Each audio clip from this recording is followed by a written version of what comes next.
पिछले क्लास में हमने ratio and proportion chapter start किया था। इस विषम परिस्थिति लॉकडाउन में जहां पूरा विश्व कोविड-19 की चपेट में है, तो हमने सोचा यूट्यूब या फेसबुक पे आकर के लाइव क्लासेस या फिर वीडियो अपलोड करके पढ़ाया जाए। तो मैंने आपको डिस्टेंस में रह करके सोशल डिस्टेंस का पालन करते हुए घर में रहकर ही पढ़ाना चाहा।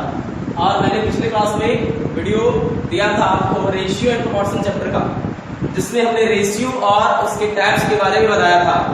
आज हम लोग पढ़ेंगे proportion. What do you mean by proportion? समानुपात। तो प्रोपोर्शन है क्या, समानुपात है क्या? सबसे पहले जानेंगे प्रोपोर्शन है क्या। तो इसकी हिंदी होती है जनाब समानुपात। समानुपात का मतलब हुआ समान अनुपात। अगर इसको तोड़ेंगे आप तो निकल करके आएगा समान अनुपात।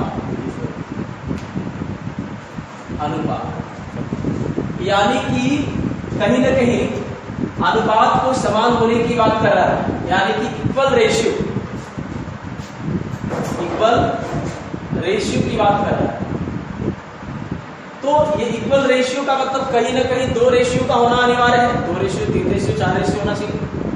लेकिन यहाँ पर कम से कम 2 अनुपात अगर बराबर होगा तो इसको समानुपात कहा जाएगा। तो हम लोग इसका डेफिनेशन जानेंगे। If 2 ratios A is to B and C is to D are equal, then it is said to be in proportion.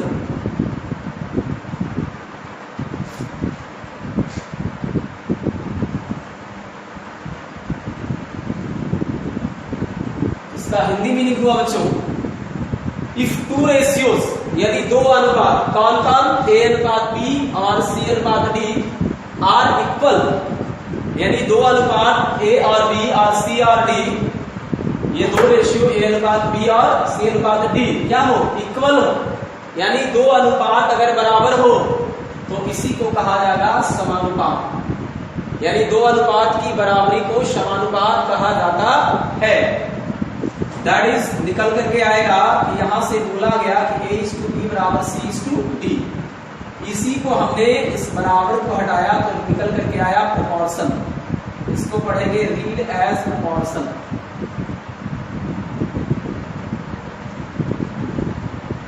यानी A अनुपात B अगर C अनुपात D के बराबर हो तो इस बराबर को हटाने के लिए, एलिमिनेट करने के लिए प्रोपोर्शन के साइन का इस्तेमाल करते हैं। और अगर हम यहां से चले तो इसका मीनिंग होता है A बाई B बराबर C बाई B। बराबर अपनी जगह पे है, A is to B यानी A बटे B, रेशियो का मतलब बटा है, और C is to D यानी C बटे D। यहां से बाई क्रॉस मल्टीप्लिकेशन अगर चलते हैं हम लोग तो निकल करके आएगा तिरछे गुणा, इसको बोलते हैं। यानी यहां से निकल करके आएगा क्या? A गुना D बराबर B गुना C। क्रॉस गुना करते हैं, इसको इससे गुना करते हैं, इसको इससे गुना करते हैं। तो इसी को अगर हम प्रोपोर्शन के तरीके से देखें तो निकल करके क्या आया कि जो A is to B proportion C is to D था, इसमें A और D का मल्टीपल एक तरफ आया और दूसरी तरफ आया B और C का मल्टीपल। ये कहलाया एक्सटीरियर मल्टीपल। ये क्या कहलाएगा? Exterior multiple. और ये कहलाएगा इंटीरियर मल्टीपल।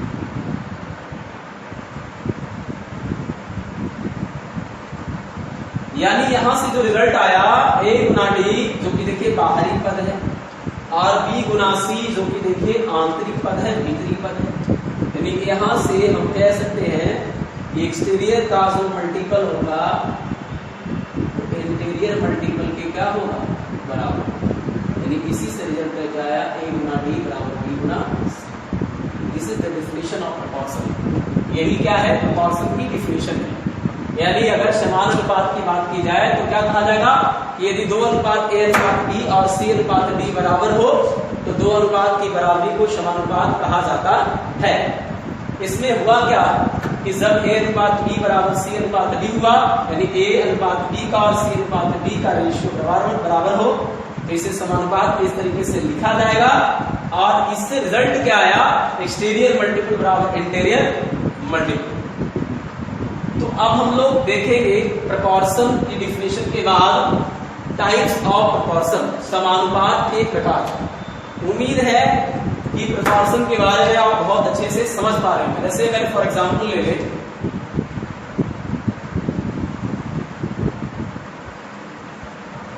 अगर a is to b का वैल्यू अगर 40 और 60 है तो 20 दूनी 40, 20 दिया 60, और c is to d का वैल्यू अगर आप ले लेते हैं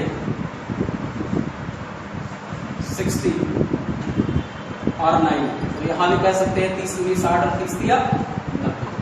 तो हेयर क्या हुआ बच्चों, यहां हुआ क्या, a is to b का जो वैल्यू है वो c is to d के बराबर हो गया, यानी ये दोनों अनुपात आपस में कैसा हो गया, समानुपात में हो गया। यानी हम कह सकते हैं कि यहाँ पर a अनुपात b और c अनुपात d क्या है, तो प्रोपोर्शन में है ना, समानुपात में है। यानी कह सकते हैं कि यदि दो या दो से अधिक अनुपात की राशियां इक्वल हो जाए तो उसे हम लोग समानुपात में कहेंगे। जरूरी नहीं है कि 2:3 हो, मोर देन 2:3 भी हो सकता है, तो उसके बीच भी ये डिफरेंशियल लागू होगा प्रोपोर्शन का। तो अब है समानुपात के बाद समानुपात का प्रकार। समानुपात के प्रकार क्या होते हैं, कितने तरीके से समानुपात को डिफाइन कर सकते हैं। पिछली क्लास में रेशियो और टाइप्स ऑफ रेशियो हुआ था, तो इसमें भी होना चाहिए प्रोपोर्शन और टाइप्स ऑफ इट्स प्रकार, है ना।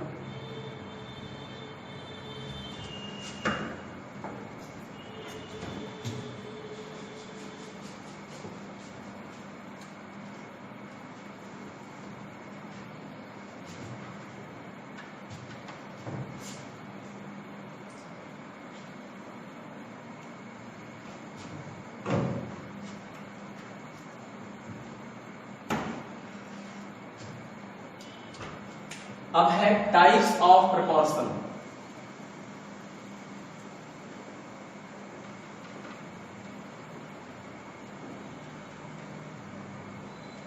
पहला है बच्चों फर्स्ट प्रोपोर्शन।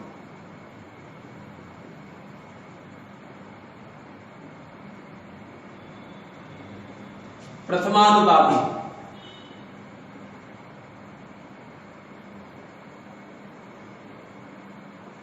प्रथमानुपाती में क्या होगा, सबसे पहले तो इसमें देखना क्या है कि दो ही टर्म रहेंगे और इसमें पूछेगा आपको कि प्रथमानुपाती निकाल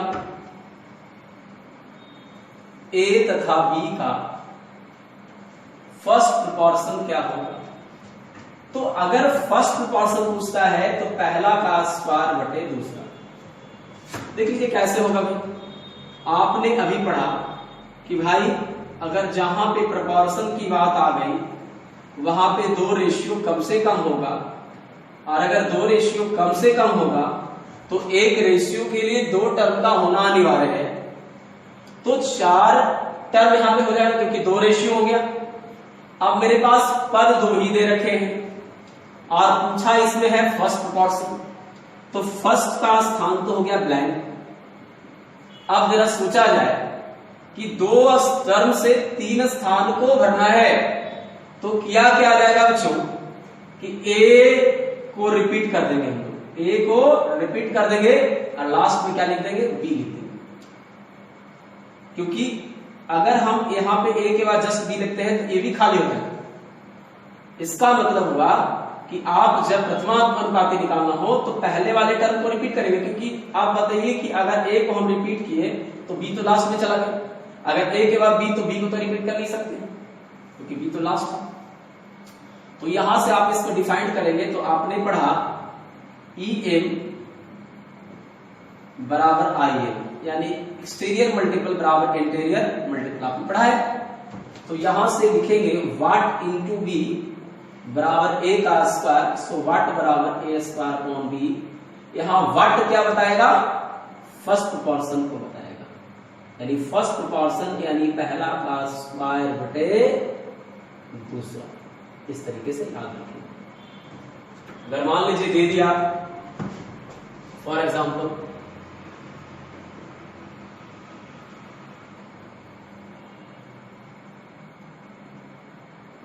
12 तथा 9 का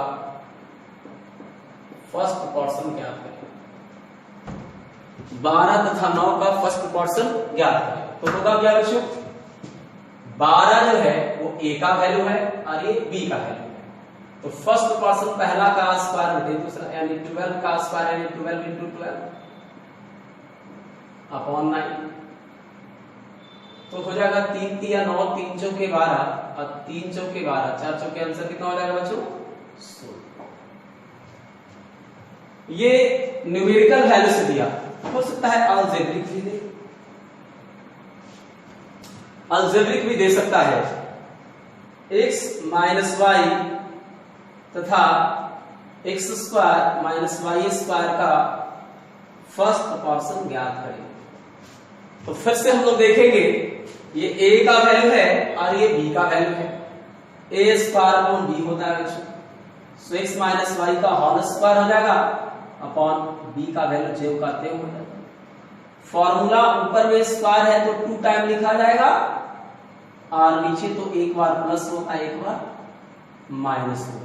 और देखिए एक टर्म गया कट तो रिजल्ट आ गया x माइनस वाई बटे x प्लस वाई। ये सवाल का क्लियर, कोई आपत्ति? तो यहां तक ये होगा फर्स्ट प्रोपोर्शन। बिल्कुल डेफिनेशन के साथ हम लोग पढ़ रहे हैं कि फर्स्ट प्रोपोर्शन क्या है, कैसे डिफाइंड हुआ।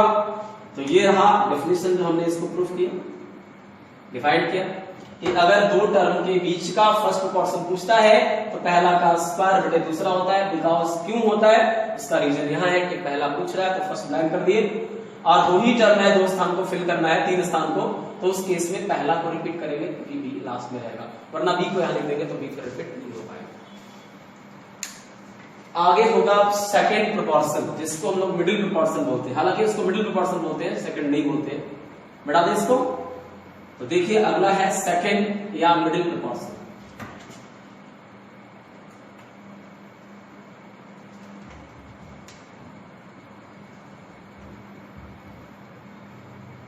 मिडिल प्रोपोर्शन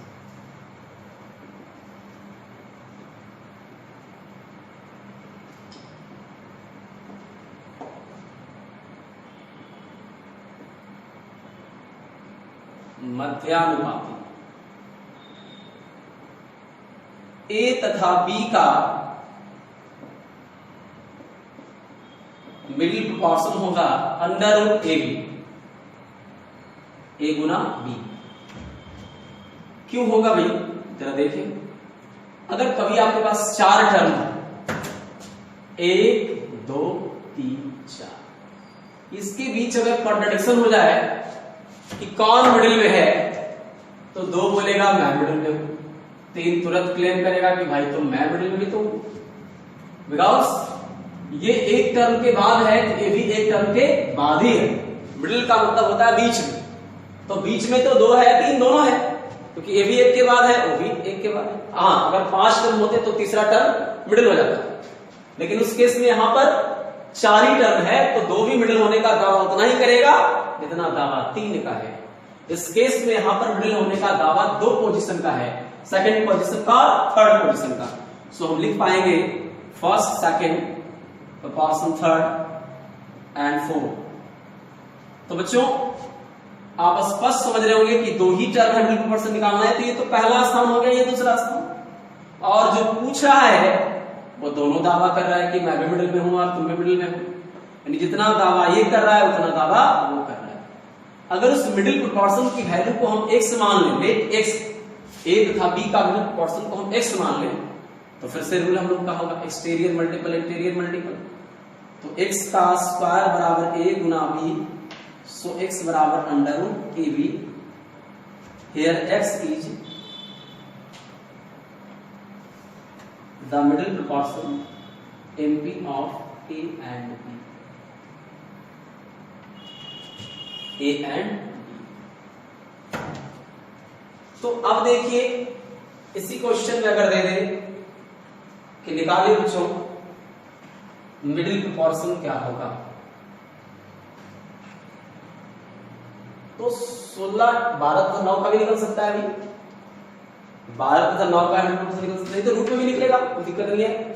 जनरली पूरा रूट निकलना ही चाहिए। तो अगर इसका मिडिल प्रोपोर्शन पूछता है 12 तथा 9 का, तो क्या होगा अंडर रूट 12 इंटू 9, जो कि होता है 108। इसको 36 या 108 लिख सकते हैं। अब ये हो गया 6 रूट। तो रूट निकलने वाले नंबर भी जा सकते हैं, नहीं भी रहेंगे तो भी इसका रिजल्ट हो सकता है, आंसर आएगा। अगर मान लीजिए दूसरा एग्जांपल लेते हैं 16 तथा 9 का, तो आराम से हो जाएगा अंडर रूट 16 गुणे 9, 16 बच्चे 44 से 12 इसका आंसर। तो उम्मीद करते हैं कि मिडिल प्रोपोर्शन भी आप समझ गए होंगे। मिडिल प्रोपोर्शन का मतलब क्या हुआ कि यदि दो टर्म ए और बी का मिडिल प्रोपोर्शन निकालना है तो अंडर रूट ए बी इसका फॉर्मूला होगा। कैसे होगा भाई? तो जितना ज्यादा होने का मिडिल दूसरा टर्म कर रहा उतना ही तीसरा भी करेगा, तो दोनों स्थान ब्लैंक हो गए, ए पहले स्थान पे बी लास्ट स्थान पे। रूल लगाया मैंने प्रोपोर्शन का डेफिनेशन से कि एक्सटीरियर मल्टीपल बराबर इंटीरियर मल्टीपल होता है। सो यहां से दोनों जगह x x तो x square a into B, so x बराबर under root A B square को छोड़ दिया तो रूट पे चला गया। So x is the middle proportion of a and b, यानी x यहां पर a और b के बीच का मध्यानुपाती हुआ। आइए ध्यान दें, आगे है थर्ड प्रोपोर्शन।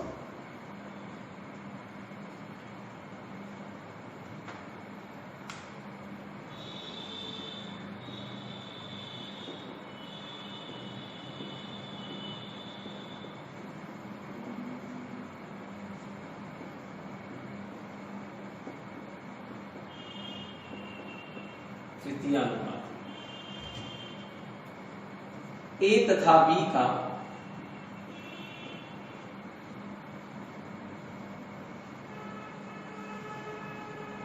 तृतीय अनुपाती जो होगा वो होगा बी स्क्वायर अपॉन ए।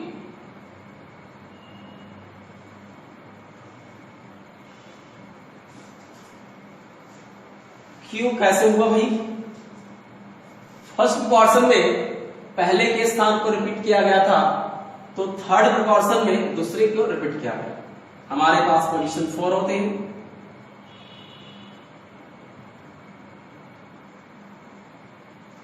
तो हमने देखा कि आपके पास दो ही टर्म है ए और बी, तृतीय निकालना है। तो देखिए इसमें होता क्या है, अगर इसका वैल्यू निकालना है, यहां पर अगर मान लीजिए ब्रैकेट ए बट मान लेते हैं, तो बस कुछ नहीं, आसानी से दो टर्म फिलअप हो गए। लेकिन अब हमारे पास ये टर्म ब्लैंक है, तो ये ट्रांसपोज करके यहां तो नहीं चला जाएगा।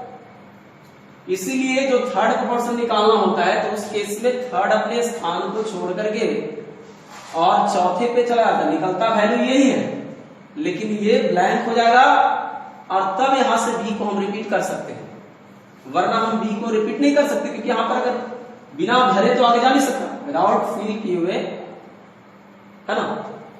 तो इस केस में क्या करेंगे हम लोग, इस थर्ड के स्थान को हम लोग रिपीट कर देंगे किसके, पहले वाले टर्म से बी से, और तब हम लोग फोर्थ पोजीशन के नंबर को ये करेंगे।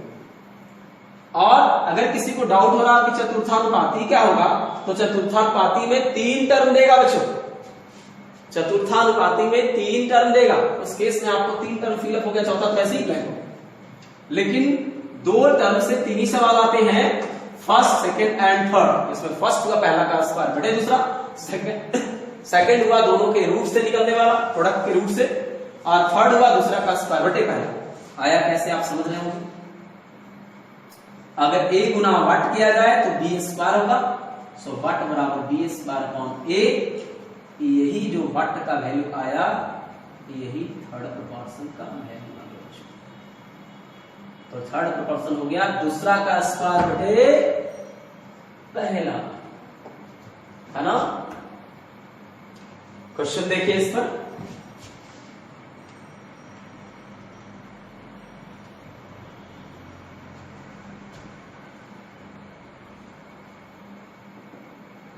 X square minus y square तथा एक्स माइनस वाई का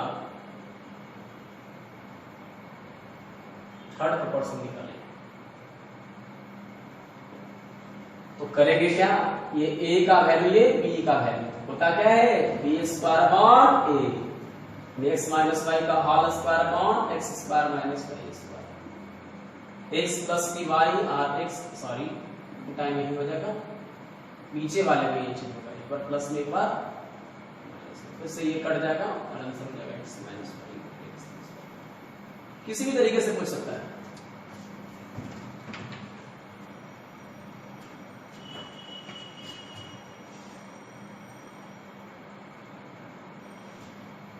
नौ तथा 12 का थर्ड प्रपोर्शन।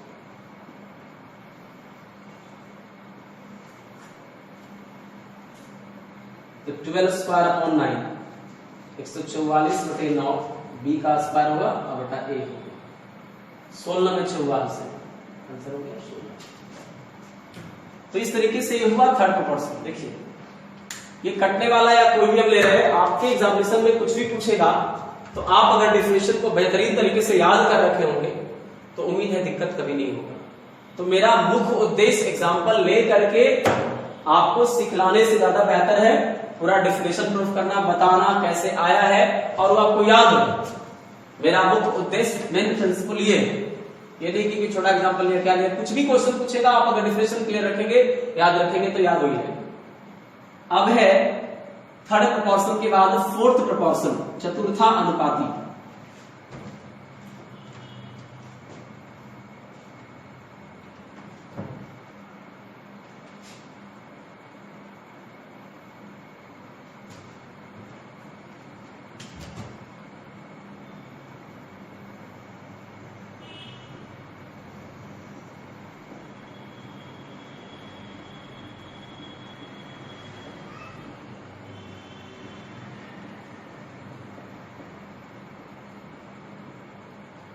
इसमें क्या होगा, ए बी तथा सी का fourth proportion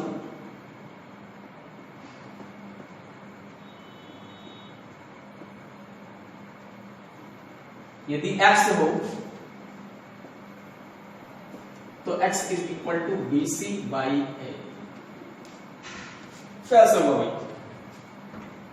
first, second, third and fourth. तो ए बी सी यानी मेरे पास लगातार 3 टर्म दे रखे हैं।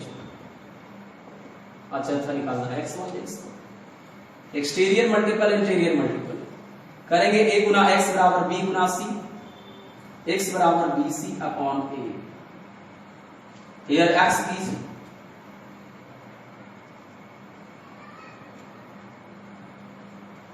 fourth proportion of A, B and C. X is fourth proportion of A, B and C. सवाल लेते हैं हम लोग इसके ऊपर।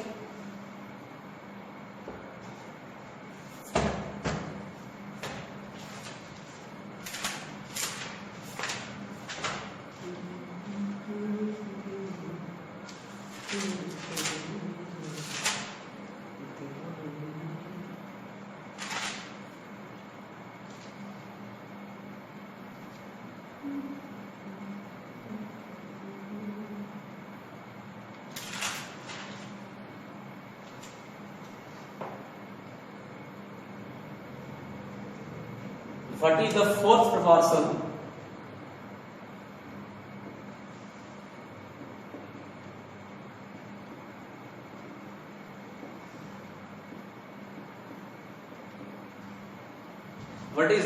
proportional to 189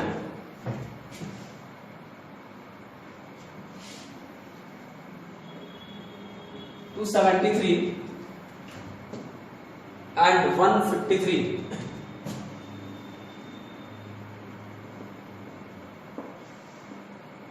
ये पूछा गया है मेंस 2017 में। तो आप देखिए कि अगर बच्चों को लगता है कि सारा क्वेश्चन इजी या सारा क्वेश्चन भास्ती देते तो नहीं, आप ये भूल में कुछ भी पूछ सकता है। आप कल 0 से लेकर इनफाइनाइट तक पढ़े, मतलब जम के पढ़े, खूब अच्छे से पढ़े, ताकि किसी भी हालात में कोई भी सवाल दे दे हम हर एग्जाम में तैयार हैं।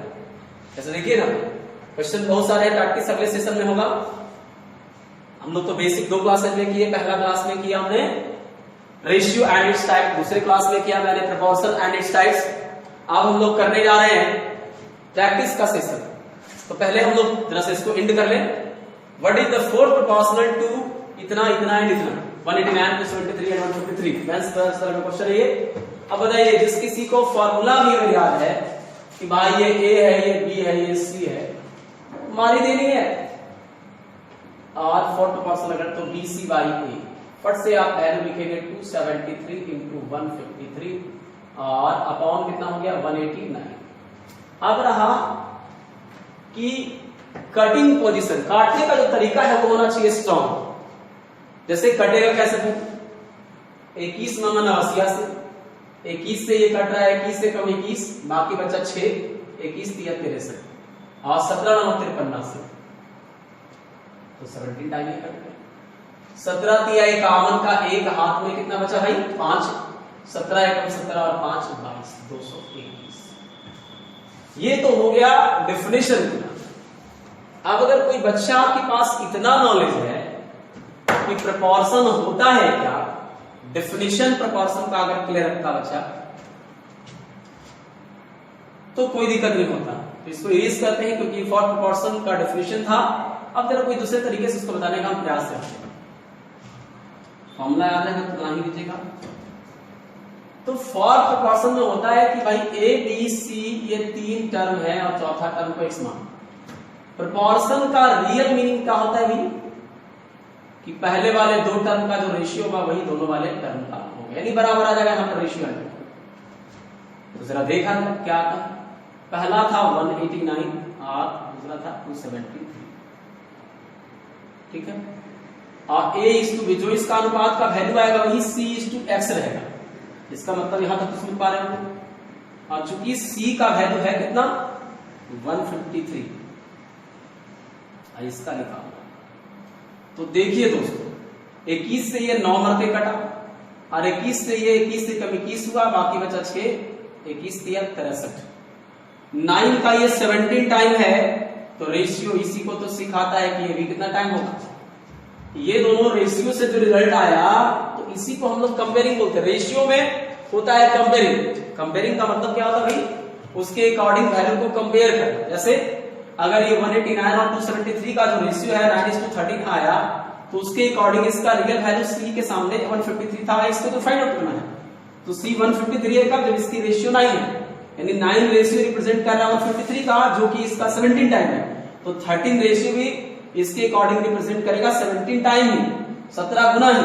तो इसका 17 गुना करेंगे तो 17 तिया 51 का 1 और 17 एकम 17 और 5 22। इस प्रकार से x की वैल्यू ये हुआ प्रोपोर्शन एंड इट्स टाइप्स। एक अलग से हम थोड़ा सा पॉइंट लिखते हैं, कॉन्टिन्यूड प्रोपोर्शन, जिसको हम रेशियो में भी चर्चा कर सकते थे, बट ये प्रोपोर्शन वर्ड था, उस वर्ड को लेकर मैंने सोचा कि इसकी चर्चा प्रोपोर्शन में ही हो तो ज्यादा बेहतर होगा।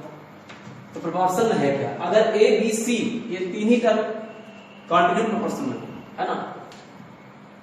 कॉन्टिन्यूड का मतलब होता है सतत या अविरत अनुपात। आ सकता है भाई एग्जाम में कुछ भी दे सकता है, और आया हुआ भी है सतत या वितत अनुपात।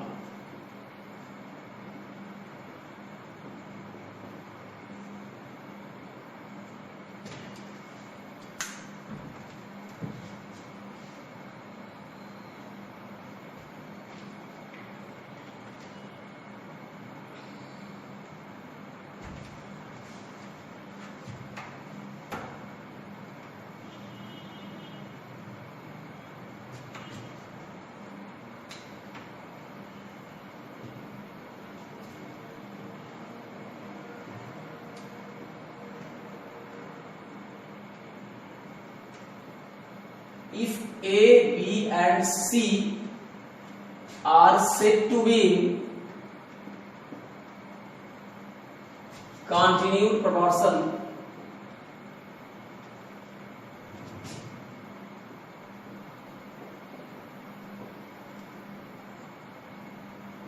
if A is to B बराबर B is to C, 3 term A B और सी सतत या वितत अनुपात में होंगे यदि पहले दो क्रमागत पदों के बीच का अनुपात अगले दो क्रमागत पदों के बीच के अनुपात के बराबर है, यानी ए का बी के साथ रेशियो और बी का सी के साथ रेशियो, अगर ये A/B और B/C बराबर आ जाए तो इसी को बोलेंगे सतत या वितत अनुपात। यानी कि A गुना C एक्सटीरियर बराबर इंटीरियर, तो बराबर क्या हो गया BS बराबर AC। यही आपका कंडीशन आ गया। ये क्या आ गया,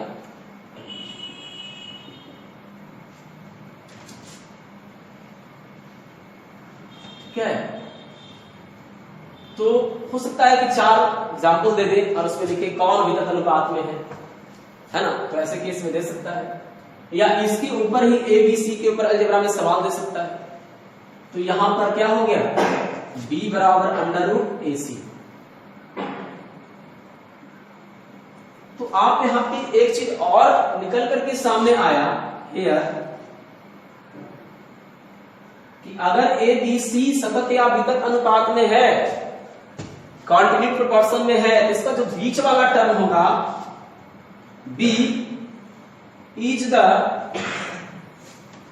मिडिल प्रोपोर्शन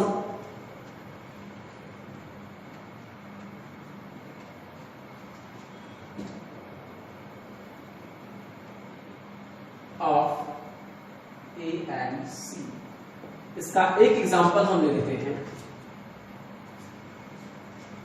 469। ये कैसा है, कॉन्टिन्यूट प्रोपोर्शन।